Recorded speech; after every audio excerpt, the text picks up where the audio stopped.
तो गाइस आज की इस वीडियो में हम लोग बात करने वाले होंगे क्रिप्टो टैक्स बिल को लेके, जो अब लॉ बन चुका है, जो 1 अप्रैल 2022 से एप्लीकेबल हो जाएगा।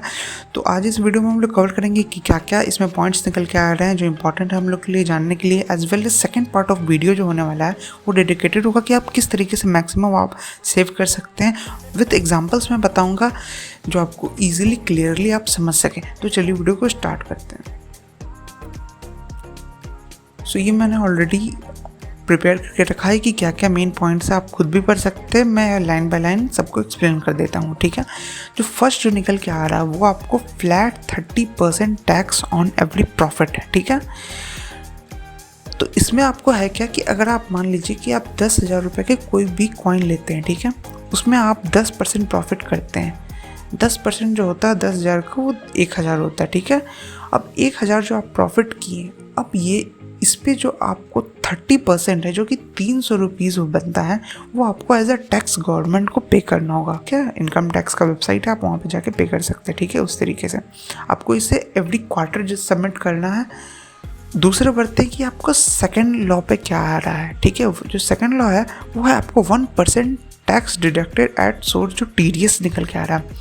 ये काफ़ी अगेन दूसरा सबसे बड़ा हार्मिंग हम लोग के लिए है, क्योंकि अगर आप हर एक ट्रेड कर रहे हैं या हर एक ट्रांजेक्शन कर रहे हैं तो उस पर आपको 1% TDS देना होगा, जो कि बहुत ज़्यादा हो जाता है। अगर हम लोग बात करें एग्जाम्पल से मैं आपको समझाऊं तो आप मान लीजिए कि कोई एग्जाम्पल आप 10,000 रुपीज़ का कॉइन बाय करते हैं, ठीक है।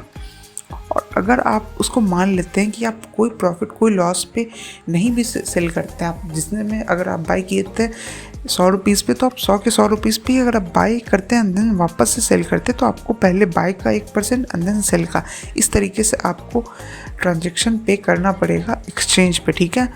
या आपको दूसरा, अगर आप मान लीजिए कि आपके पास एक्सचेंज है, कोई भी सेंट्रलाइज या डिसेंट्रलाइज एक्सचेंज पे आप फंड ट्रांसफ़र करते हैं या NFT बाय करते हैं, किसी भी तरह का आप ट्रांजेक्शन करते हैं क्रिप्टो पे, तो आपको 1% फ्लैट TDS लगेगा, जो कि काफ़ी ज़्यादा हो जाता है। मैं अगर एग्जांपल बताऊं तो आप देख सकते हैं कि मैं आपको एक वेबसाइट पे लेके चलता हूं, तो यहाँ पे मैं आपको दिखाता हूँ कि किस तरीके से जो ड्रॉडाउन कैलकुलेटर है कि आप कितना आपका ट्रेड होगा, तो आप 1% अगर आप हर एक ट्रेड पे लूज़ करते हैं तो आपको किस तरीके से आपका ट्रेडिंग कैपिटल को हार्म करेगा।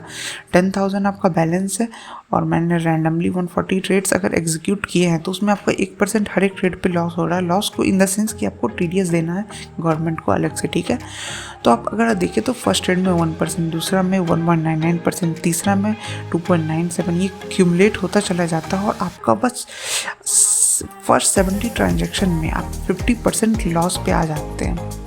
तो समझ सकते हैं कितना ज़्यादा हैम्परिंग है। अगर कोई डे ट्रेडिंग कर रहा है तो डे ट्रेडिंग में काफ़ी सारे एक दिन में 4, 5, 10 ट्रेड तक आप एग्जीक्यूट करते हैं। देन आपको हर एक ट्रेड पे आपको 1% इसी तरीके से देना है। देन आप अगर अच्छा खासा प्रॉफिट नहीं करते हैं, देन आप नो प्रॉफिट नो लॉस पे भी आप बहुत ज़्यादा लॉस करा लेंगे। तो ये एक बहुत हैम्परिंग है क्रिप्टो के लेके। थर्ड पॉइंट पे बढ़ते हैं, वो डिडक्शन को लेके। डिडक्शन क्या है? बेसिकली डिडक्शन जो है, अगर आप मान लीजिए स्टॉक मार्केट से अगर मैं कंपेयर करूं, तो अगर आप एज ए इसे बिजनेस ट्रीट करते हैं, ट्रेडिंग को एज ए बिजनेस परस्यू करते हैं, या आप माइनर है, तो आप जैसे कि एक्सपेंसेस होते हैं, आपको टैक्स जो देना रहता है आपको नेट प्रॉफिट पे देना रहता है, ठीक है।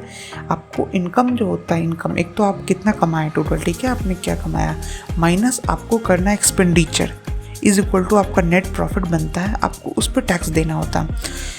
तो जिस तरीके से अगर क्रिप्टो की बात करें, तो अगर आप मान लीजिए कि कोई आप रेंट लेके रखे हुए हैं, ठीक है, आप कहीं पे रेंट लिए हैं, इलेक्ट्रिसिटी कॉस्ट है, या आपका अदर जो बिजनेस एक्सपेंसेस होता है, उसको आप एक्सपेंडिचर की तरह इंक्लूड नहीं कर सकते, दस आपको उसको एज आप टैक्स पे क्लेम नहीं कर सकते, ठीक है। तो आपको जो प्रॉफिट है आपको फुल टैक्स देना होगा, आप उस पर ये सारा डिडम्पशन नहीं कर सकते, जो अनदर एक बैकलैश निकल के आता है। बढ़ते हैं इसके फोर्थ पॉइंट पे, जो लॉस होगा आपको सेट ऑफ जो है, अगर आप दूसरे ट्रेडिंग पेयर में करते हैं, देन आपको यहाँ पे कोई सेट ऑफ नहीं मिलने वाला। फॉर एग्जांपल अगर बात करें स्टॉक मार्केट से कंपेयर करें, तो स्टॉक मार्केट में अगर आप मान लीजिए आप साल में आप कुछ लॉस करते हैं, ओवरऑल लॉस करते हैं, देन आप नेक्स्ट ईयर उसको कैरी फॉरवर्ड कर सकते हैं कि आपने लॉस किया। अगर आप 1 लाख का लॉस कर लेते हैं तो अगले साल अगर आप 1 लाख जब तक नेट प्रॉफिट में नहीं आते हैं तब तक आपका 0 टैक्स बनता है, ठीक है। तो उस तरीके से आप नहीं, एग्जाम्पल के तौर पर मैं ले लेता हूँ कि आप एक कॉइन लिए डॉज, आप INR पेयर में ट्रेड किए, 10% प्रॉफिट बना, आप अनदर ट्रेड लिए जिसमें आपको 10% BTC INR में लॉस हो गया, तो आपका नेट जो आपके अकॉर्डिंग जो दिख रहा है वो तो आपको दिख रहा है एक में 10% लॉस हुआ, एक में 10% प्रॉफिट हुआ, तो आप no profit no loss break even पे हैं। But that is not the actual case, ठीक है। जो आपको ट्रेड, जो आपने 10% जो प्रॉफिट किया, आपको पहली बात तो उस पर टैक्स भी भरना है। अगर फर्स्ट रूल के अकॉर्डिंग देखें, जो फर्स्ट जो लॉ है उसके अकॉर्डिंग आपको ये जो 10% है उसमें आपको पहली बात तो टैक्स भी भरना है। ये जो 10% प्रॉफिट हुआ उसके लिए आप ट्रेड जो एग्जीक्यूट किए उसको आपके लिए 1% TDS भी भरना है। देन जो TDS है आपका BTC INR है उस पर भी 1% है, भले ही 10% जो लॉस उस पर आपको कोई टैक्स नहीं लग रहा, बट आप ऑलरेडी, मैं आपको पिछले वाले जिस तरीके से आप ट्रेडिंग जो आप सेशन जैसे आपका बढ़ता है वैसे आपका ये जो ट्रेडिंग कैपिटल है उसको कम करते चला जाता है। तो आपने ऑलरेडी इस पर 10% जो प्रॉफिट किया उस पर भी आप 30% फ्लैट टैक्स दिए, TDS भी दिए, TDS इस पर भी दिए, एंड देन आपका जो बचा है आप अगर मान लीजिए कि तो ये सेट ऑफ नहीं कर सकते, तो ये काफ़ी ज़्यादा हैम्परिंग निकल के आता है।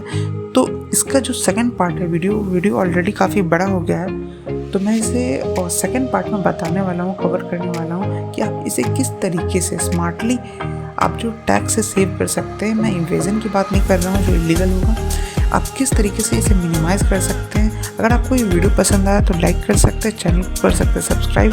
अगर आपको और थोड़ा डिटेल में चाहिए एनालिसिस इसका तो आप कमेंट कर सकते हैं, मैं एक और डिटेल जो 10-15 मिनट का वीडियो हो उसमें मैं एक्सप्लेन कर सकता हूँ। सो फिलहाल के लिए बस इतना ही, मिलते हैं इसकी अगली वीडियो में जो आपका होगा मेन, जो आप किस तरीके से टैक्स सेव कर सकते हैं उस पर। Sayonara for this video, bye.